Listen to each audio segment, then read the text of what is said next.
देखो next statement gotu की बात करते हैं। तो गोटू में होता क्या है, गोटू मतलब वहां जाओ ऐसे करके। तो गोटू का अगर देखा जाए तो बहुत अच्छा स्टेटमेंट नहीं कहा गया, ये कभी बनाया गया लेकिन आज बहुत बिल्कुल भी यूज किया नहीं जाता, क्योंकि इसकी जगह पे हमारे लूप्स जो है ना वो अच्छे से काम करते हैं। बट गोटू का अपना काम होता है कि इससे गोटू से अपने जहां होते हैं वहां से नीचे भी जा सकते हैं, गोटू से ऊपर भी जा सकते हैं, लूप की तरह से काम भी करा सकते हैं। तो गोटू का अपने आप में यूज तो अच्छा खासा रहता है, बट आजकल प्रोग्रामर्स कभी पसंद नहीं करते। कैसे काम करता है मैं एक डेमोस्ट्रेशन के थ्रू आपको समझाऊंगा। गोटू भी दो तरह का होता है। गोटू हालांकि एक कीवर्ड है और हेडर फाइल की इसको कोई ऐसी स्पेशल जरूरत नहीं होती, लेकिन गोटू भी दो तरह से यूज होता है, एक कंडीशनल गोटू और एक अनकंडीशनल गोटू। कंडीशनल गोटू में गोटू जो लगाया जाएगा वो किसी कंडीशन यानी कि इफ के साथ यूज किया जाएगा। और अगर अनकंडीशनल की बात करें तो उसमें कोई भी कंडीशन का इंटरवेंशन नहीं आता, मतलब कंडीशन कहीं पे भी अप्लाई नहीं होती, वो डायरेक्ट चलता है और जैसे ले जाना हो वैसे जाता है। मैं इसके लिए दो प्रोग्राम आपको समझाना चाहूंगा जो गोटू के बहुत अच्छे प्रोग्राम आपको समझ में आएंगे, ठीक है ना। तो मैं लेके चल रहा हूं आपको लैपटॉप की स्क्रीन पे। आप आ चुके हैं स्क्रीन पे, देखें मेरा जो प्रोग्राम है अभी पिछले वाला ही था जो अभी मैंने समझाया था। कौन सा? एक मेन्यू ड्रिवन प्रोग्राम जो एक कैलकुलेटर था। कैलकुलेटर में मैं इसमें करना क्या चाहता हूं, देखो जब तक मैंने कैलकुलेटर चलाया आपके सामने, अगर दोबारा इनपुट करना होता था मुझे तो प्रोग्राम को दोबारा से एग्जीक्यूट करना होता था।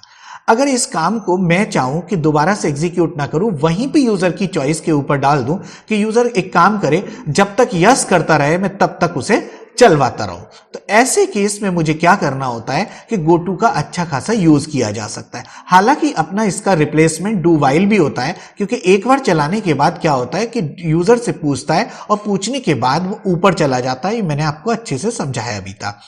तो यूजर कंट्रोल्ड लूप जो होता है उसी तरह से यहां पे गोटू काम कर रहा है इस वाले प्रोग्राम में। मैं दिखाता हूं गोटू के लिए जब मेरे को एक ब्रेक पॉइंट भी लगाना होता है। ब्रेक पॉइंट वहां पे पैराग्राफ की तरह से काम करता है। मुझे क्या करना होता है कि एक पैराग्राफ बना दिया और उस पैराग्राफ पे पहुंचाना होता है। गोटू उस पैराग्राफ का नाम दे देते हैं। एक प्रोग्राम में एक से ज्यादा भी पैराग्राफ हो सकते हैं, कम भी हो सकते हैं, डिपेंड करता है सिचुएशन के ऊपर। तो देखो मेरा प्रोग्राम देखो अभी ज्यों का त्यों है, क्योंकि ये सब आपको वैसे ही दिख रहा है जैसे मैंने अभी पिछले प्रोग्राम में आपको दिखाया, बिल्कुल सेम। बस फर्क कहां है, एक तो मैंने ये 3 लाइनें यहां पे बढ़ाई हैं, है ना, और मैंने बढ़ाया है यहां पे एक ये पैरा।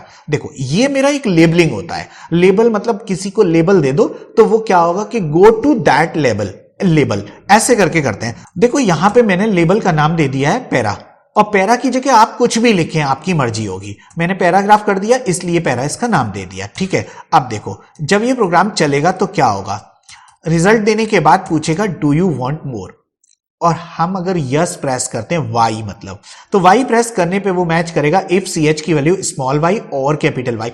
अगर वो मैच कर जाए गो टू पैरा।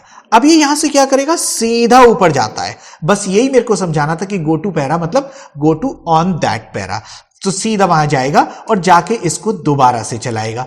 देखो पैरा पे गया और फिर दोबारा से चलाएगा, और ये तब तक चलता रहेगा जब तक हम क्या करते हैं, यस करते रहते हैं, वाई करते रहते हैं। मैं इस प्रोग्राम को चला रहा हूं फिर आपके अच्छे से समझ में आएगा।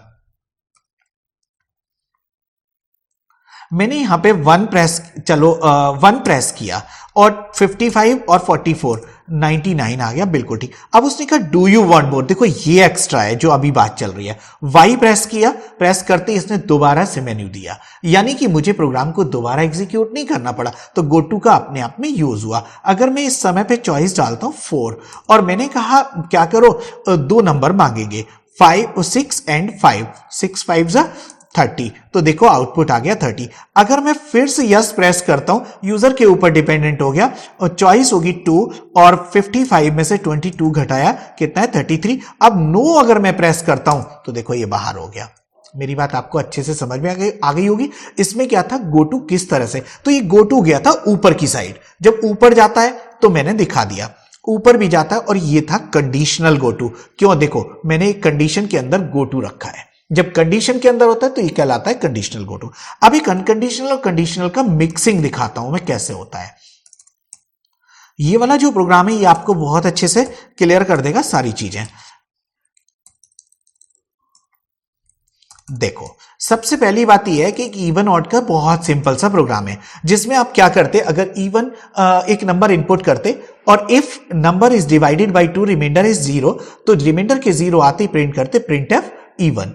और मैं यहां प्रिंट नहीं कर रहा हूं, मैं यहां पे कहीं भेजने की कोशिश कर रहा हूं, वहां एक प्रिंट एफ मिलेगा जिसको ये प्रिंट करके आगे बढ़ेगा। अगर मैं एल्स हो जाता है, मान लो रिमाइंडर 0 नहीं आता, तो वो एल्स में जाएगा, एल्स में गो टू ऑड पे गया, मतलब एक दूसरे पैराग्राफ पे भेज दिया, दूसरे लेबल पे भेज दिया, वहां जाने के बाद क्या करेगा, वहां का प्रिंट करेगा इस तरह से। तो ये दोनों के दोनों अभी go to conditional go to है। मैं दिखाता हूं कैसे हैं। और मैं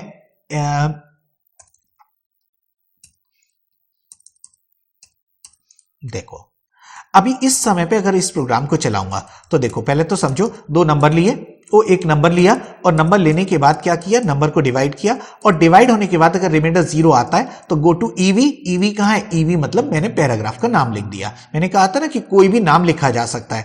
इवन प्रिंट करेगा और आगे कंटिन्यू हो जाएगा। अगर एल्स हुआ तो वो कहां जाएगा, गो टू ओडी। ओडी पे जाएगा और क्या करेगा, ऑड प्रिंट करके कंटिन्यू हो जाएगा। जरा इसका आउटपुट देखो और प्रॉब्लम आपको दिखाई देने वाली है। मैं इस समय पे एक ऑड नंबर डालता हूं 55। तो देखो, इसने कहा ऑड और थैंक यू, बिल्कुल ठीक चल रहा है। लेकिन प्रॉब्लम अब आएगी जब मैं एक इवन नंबर डालूंगा, यानी कि 44। तो क्या हुआ, प्रॉब्लम आई, इवन के साथ ऑड फ्री आया, यानी कि ऑड भी प्रिंट हुआ, इवन। प्रॉब्लम है क्यों, क्योंकि जब ये ऑड में मैच हुआ था तो गो टू ओडी गया था, ओडी पे जाने पे ऑड प्रिंट किया तो आगे कंटिन्यू हुआ। लेकिन जब ईवी पे गया और ईवी से इसने क्या प्रिंट किया, इवन प्रिंट करके आगे कंटिन्यू हो गया। हमने नहीं रोका इसे, और रोकना चाहिए था, क्योंकि स्विच में याद करो, स्विच में भी मैंने बताया था क्या होता था कि वो एक केस से दूसरे केस में फ्लो, बिल्कुल सेम केस है ये, मतलब केस से दूसरे केस में फ्लो हो जाता था, जिसे रोकने के लिए हम ब्रेक लगाते थे। बट है क्या, यहां ब्रेक यूज नहीं हो सकता। ब्रेक सिर्फ स्विच और लूप के लिए यूज होगा, या किसी कीमत पे यूज नहीं होगा। तो हमें क्या करना होगा, हमें क्या करना होगा, यहां से एक अनकंडीशनल गो टू और बना देते हैं। यहां से मैं रोकूंगा और इसे जंप कराऊंगा। देखो कैसे, मैंने यहां लिखा एक गो टू और ईडी, मतलब एंड कर दिया, एंड का नाम ईडी दे दिया, और ईडी को जो मैं बना रहा हूं वो थैंक यू से ऊपर लगा देता हूं, ईडी, और ईडी ये हो गया। ठीक है, इसको मैं बोलूंगा अनकंडीशनल गो टू। क्यों,